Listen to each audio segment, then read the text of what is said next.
Assalamualaikum warahmatullahi wabarakatuh. Kami dari kelompok 9. Di video kali ini kami akan menjelaskan materi tentang implikasi etis dari teknologi informasi.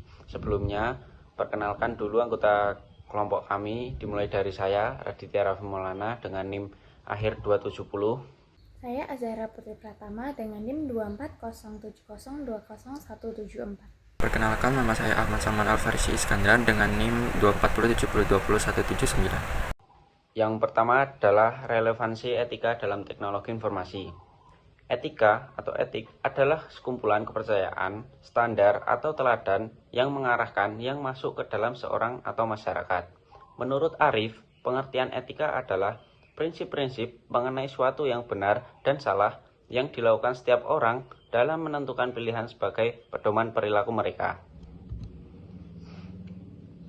James H. Moore mengidentifikasi 3 alasan utama dibalik minat masyarakat yang tinggi terhadap etika teknologi informasi. Yang pertama adalah kelenturan secara logis. Komputer dapat diprogram untuk melakukan hampir segala hal sesuai instruksi. Jika terjadi penyalahgunaan, yang bersalah bukanlah komputer tetapi manusia di baliknya. Yang kedua adalah faktor transformasi.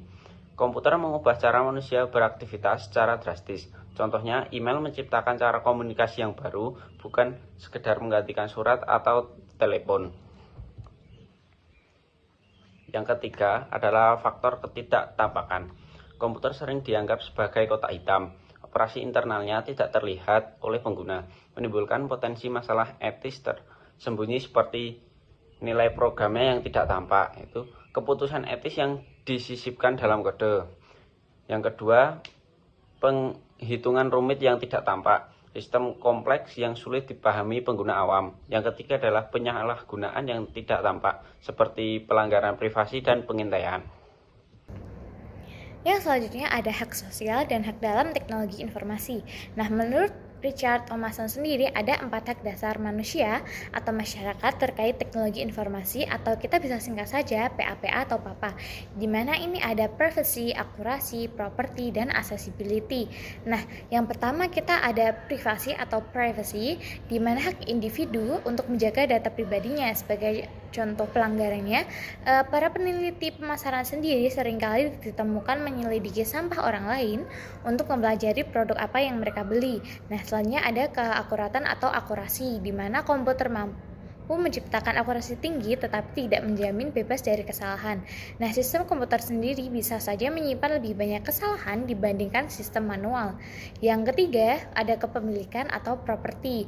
Nah, hak dalam kekayaan intelektual seperti program komputer harus dilindungi melalui hak cipta dan hak paten agar tidak dicuri atau disalahgunakan. Nah, yang keempat ada aksesibilitas atau accessibility, di mana informasi yang dulunya terbuka di perpustakaan kini banyak sekali tersimpan dalam basis data komersial, dan ini akan mengurangi akses publik.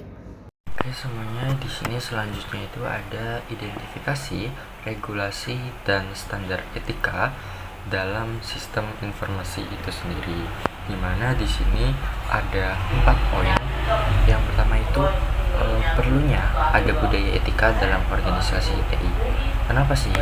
Budaya etika itu sangat penting dalam organisasi TI karena etika organisasi ini mencerminkan karakter dan sikap pemimpinnya. Oleh karena itu, manajemen puncak harus menjadi teladan dan menerapkan etika. Cara-cara yang dapat dilakukan antara lain itu ada 3. Yang pertama itu adalah kredo perusahaan, lalu program etika, dan kode etik perusahaan. Di mana kredo perusahaan ini merupakan pernyataan nilai etis yang dianut oleh perusahaan sebagai pedoman dasar bagi seluruh pegawainya. Lalu program etika ini merupakan kegiatan yang membimbing pegawai agar memahami dan menerapkan etika seperti orientasi bagi karyawan baru dan audit etika secara berkala. Dan yang ketiga ini merupakan kode etik perusahaan. Ini merupakan panduan perilaku yang disusun berdasarkan nilai-nilai perusahaan atau standar industri yang harus diikuti oleh seluruh anggota organisasi. Lalu next, yang kedua itu ada etika dan jasa informasi menurut James H. Moore, di mana menurut James itu mencakup dua hal etika dan jasa informasi ini. Yang pertama itu adalah kesadaran terhadap dampak sosial komputer, dan yang kedua itu perumasan kebijakan penggunaan teknologi yang etis. Di mana kesadaran terhadap dampak sosial komputer ini tuh pengguna dan penyedia jasa TI itu harus menyadari nih bagaimana teknologi komputer mempengaruhi masyarakat secara luas baik positif maupun negatif. Untuk perumusan kebijakannya itu dibutuhkan aturan dan kebijakan yang mengatur pengguna teknologi agar sesuai dengan norma etika dan tidak merugikan pihak lain.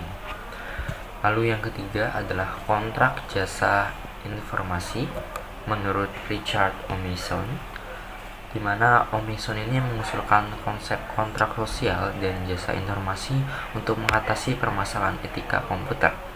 Kontrak ini adalah kesepakatan tidak tertulis antara penyedia jasa informasi dengan pengguna dan masyarakat yang terpengaruh oleh informasi tersebut. Isi kontrak ini meliputi 4 hal. Yang pertama itu komputer dan jasa informasi tidak boleh digunakan untuk mengganggu privasi individu secara sengaja. Lalu yang kedua itu harus ada upaya memastikan akurasi dan keadaan informasi yang diproses dan disampaikan.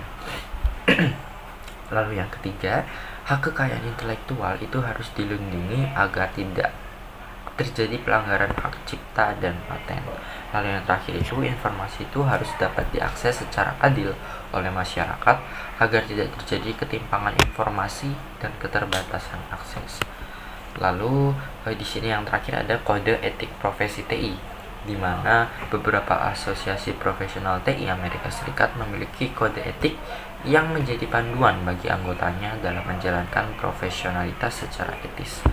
Antara lain ada 4 kode etik yang mereka ambil. Yang pertama ada ACM atau Association for Communicating Maturity, di mana ini aturan yang diterbitkan pada tahun 1947 yang berisikan untuk menekankan pentingnya integritas, tanggung jawab, profesionalitas, dan kesejahteraan manusia dalam praktik TI itu sendiri.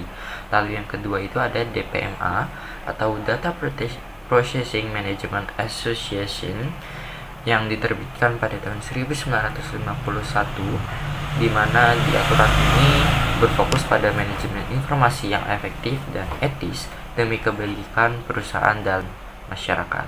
Lalu yang ketiga ada ICCP atau Institute for Certification of Communicating Professional yang diterbitkan pada tahun 1973, di mana aturan kode etik ini berisi tentang memberikan sertifikasi profesional dan mewajibkan anggota mengikuti kode etik.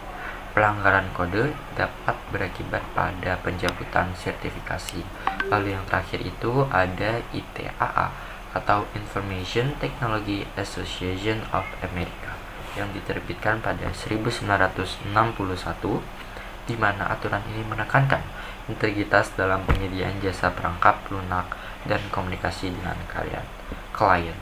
Mungkin itu yang bisa saya sampaikan. Selanjutnya akan disampaikan oleh teman saya. Yang selanjutnya ada pentingnya implementasi etika dalam teknologi informasi. Teknologi informasi sendiri diciptakan untuk memudahkan pekerjaan manusia dan mempercepat aktivitas bisnis termasuk komunikasi dan transaksi jarak jauh. Namun, penggunaan teknologi informasi juga harus memperhatikan aturan, etika, dan sopan santun. Kemudian selanjutnya ada beberapa alasan pentingnya etika dalam teknologi informasi.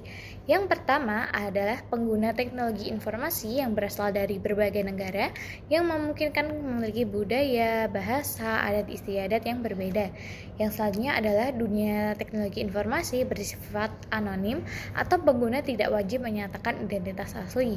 Selanjutnya adalah yang ketiga, ada berbagai macam fasilitas yang diberikan dalam kemajuan teknologi informasi memungkinkan seseorang untuk bertindak tidak etis. Dan yang terakhir adalah jumlah pengguna teknologi informasi terus meningkat, termasuk pengguna baru yang belum paham etika. Nah, dari keempat beberapa alasan tadi, kita harus sangat berhati-hati dalam penggunaan teknologi informasi.